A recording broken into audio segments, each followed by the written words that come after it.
자, 로봇 시대 인간의 일 세 번째 시간입니다. 교과서 310페이지입니다. 인공지능 시대에 인간을 인간답게 만드는 것은 무엇보다 결핍과 그에 따른 고통이다. 자, 이 사람은 인공지능 시대에 인간답게 만드는 것이 무엇이냐? 결핍과 그에 따른 고통이 인간을 인간답게 만든다라고 얘기하고 있습니다. 자, 이 사람이 이제 의견을 제시한 건데요. 그러면은 어디서 보면 알 수 있냐? 인류의 역사와 문명을 봤더니 이러한 결핍과 고통에서 느낀 감정을 동력으로 발달해온 고유의 생존 시스템이다. 역사에서 그것을 알아냈다는 겁니다. 인류의 과거죠.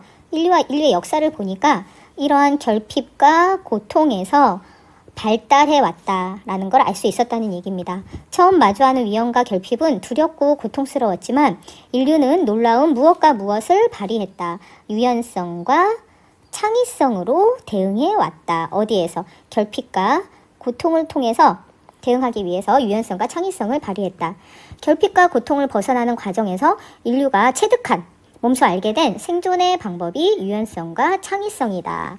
그래서 이 사람은 결핍과 고통이 인간답게 만드는데 이것을 어디를 보고 알았냐? 인류의 역사를 통해서 알았다라고 얘기하는 겁니다.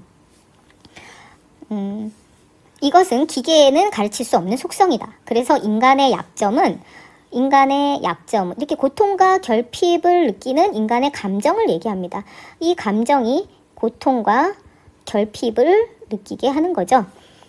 인간과 기계로 구별하는 최후의 요소라고 할 수 있다. 우리는 기계를 설계할 때 부정확한 인식과 판단, 감정에서 비롯한 변덕스럽고 비합리적인 행동, 망각과 고통 같은 인간의 약점도 나왔죠? 기계에 부여하진 않는다. 인간은 우리가 기계에 부여하지 않을 이러한 부족함과 결핍, 인간의 약점이죠? 결핍을 지닌 존재이다. 하지만 이젠 다른 얘기가 나오겠죠? 거기에 인공지능 시대에 우리가 가야 할 사람의 길이 있다. 거기가 어딘가요? 거기는 인간의 약점, 부족함과 결핍. 여기에 바로 우리가 인공지능 시대에 우리가 가야 할 사람의 길이 있다라는 것이죠. 기계와 구별되는 인간의 고유의 특징, 능력이기 때문입니다. 여기까지를 이제 중간으로 자를 수 있습니다. 자, 그러면은 옆에 날개짓문 볼게요. 글쓴이가 결핍과 고통이 인간을 인간답게 만든다고 한 까닭은 무엇일까? 한번 정리해 보도록 하겠습니다. 이 본문 내용을 정리해 보면은 인간이 있고 이제 기계, 로봇이 있겠죠? 인공지능은 인간은 감정이 있기 때문에 결핍과 고통을 느껴요? 못 느껴요? 느껴요. 그런데 로봇은 느끼지 못해요. 감정이 없어서. 그러면 결핍과 고통을 느꼈을 때 인간은 무엇을 발휘하냐? 유연성과 창의성을 발휘합니다. 이것으로 대응을 하는데 로봇은 이러한 유연성과 창의성을 발휘하지 못해요. 이유는 무엇입니까? 이것을 느끼지 못하니까. 결핍과 고통이 없으니까. 그래서 인간은 발달해 오는 거죠. 그래서 이 유연성과 창의성은 인간 고유의 능력이 되는 것이죠. 기계와 로봇과 이제 구별이 됩니다. 그러면 이 사람은 인간이 결핍과 고통을 느꼈을 때 유연성과 창의성을 발휘한다는 사실을 어떻게 알았죠? 무엇을 보고 알았습니까?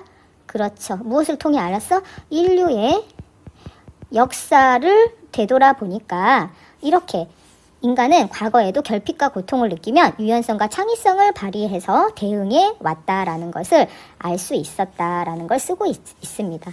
자, 다음 이제 끝부분 한번 보도록 하겠습니다. 여기가 이제 끝부분은 굉장히 짧죠? 결국 앞에서 이야기한 두 가지 과제의 궁극적인 방향은 기계와의 경쟁이 아닌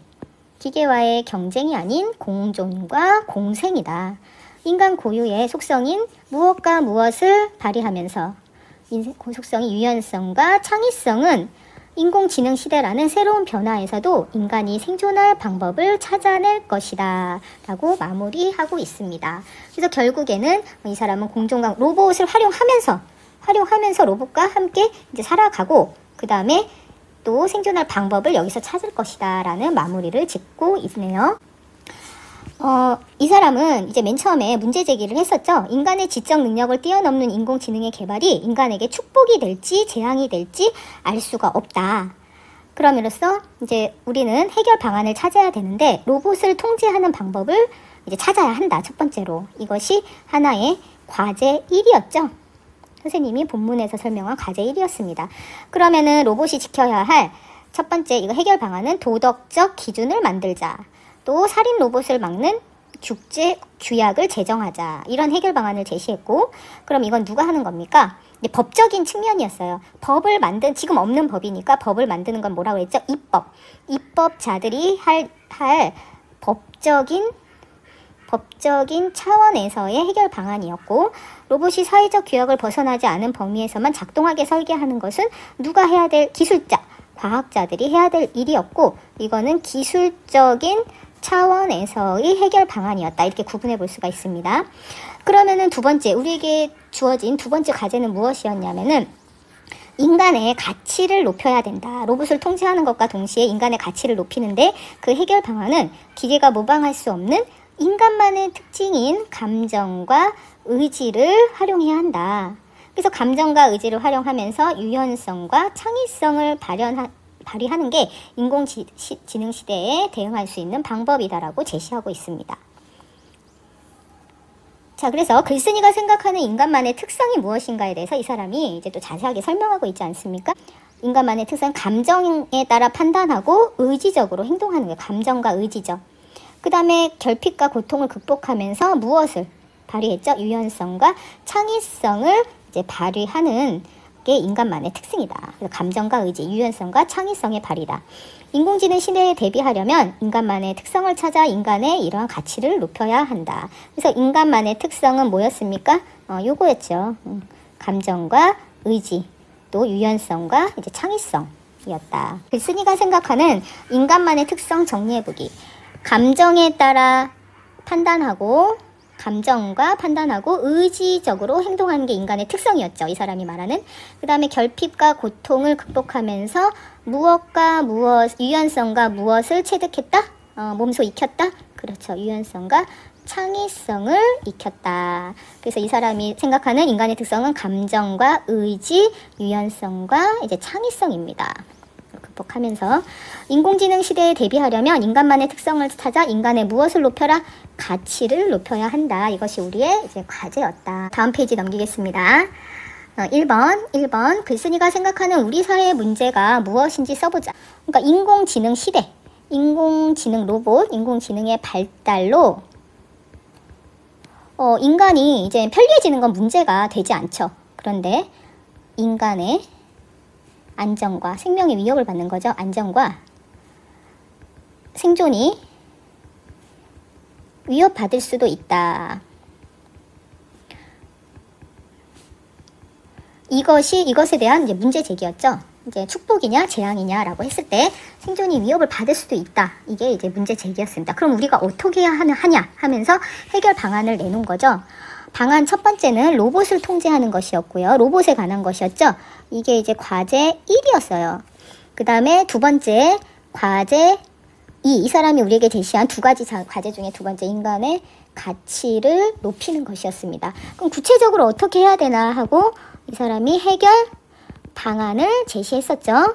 자, 로봇이 지켜야 할 도덕적 기준이나 살인 로봇을 막는 국제 규약을 제정해보자. 그 다음에 이거는 누가 하는 것이었죠? 법을 만드는 입법자들이 하는 것이었고, 로봇이 사회적 규약을 벗어나지 않는 범위에서만 작동하게 이제 설계하자. 이건 누가 하는 것이었죠? 과학자, 기술적 측면에서의 과학자가 하는 거였죠.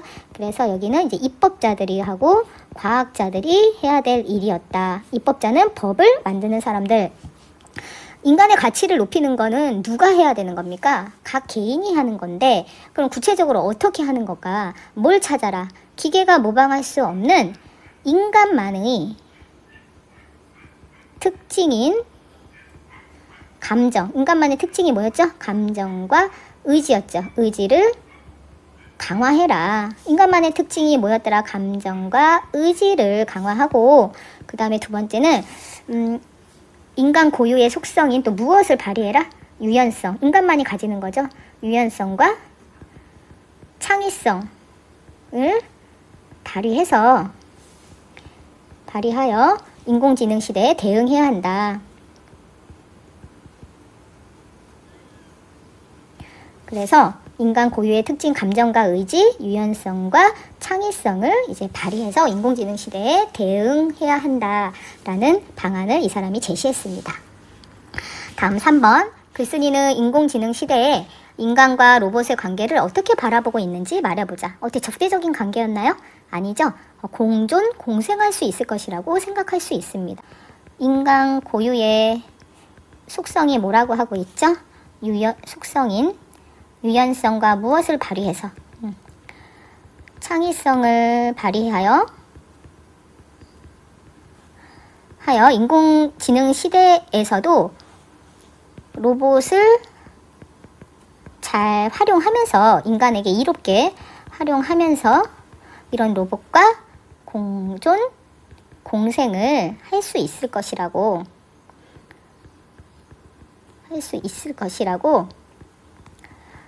전망하고 있어요. 미래를 내다보고 있는 거죠. 공존, 여기 이제 공생입니다.